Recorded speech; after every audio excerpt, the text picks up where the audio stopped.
குழந்தை பெத்து வயிறுல ஸ்ட்ரெச் மார்க்ஸே தெரியலையேன்னு நெறைய பேர் கேட்டிருந்தீங்க. அதுக்கான பதில் நான் சொல்றேன். அதுக்கு முன்னாடி நெறைய மெசேஜஸ் பார்த்தேன். வார்ம் அப் சொல்லித்தாங்க. எங்களுக்கு வார்ம் அப் பேசிக்ஸ் சொல்லித்தாங்கன்னு நெறைய பேர் கேட்டிருந்தீங்க. உங்களுக்காக தான் இந்த வீடியோ.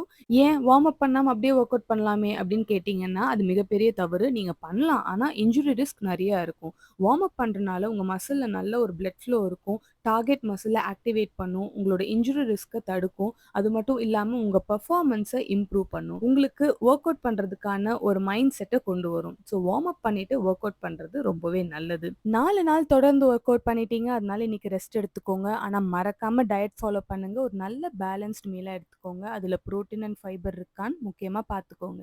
சரி, உங்க கேள்விக்கு நான் பதில் சொல்லட்டுமா? எல்லாருக்குமே ஸ்ட்ரெச் மார்க்ஸ் வராதுங்க.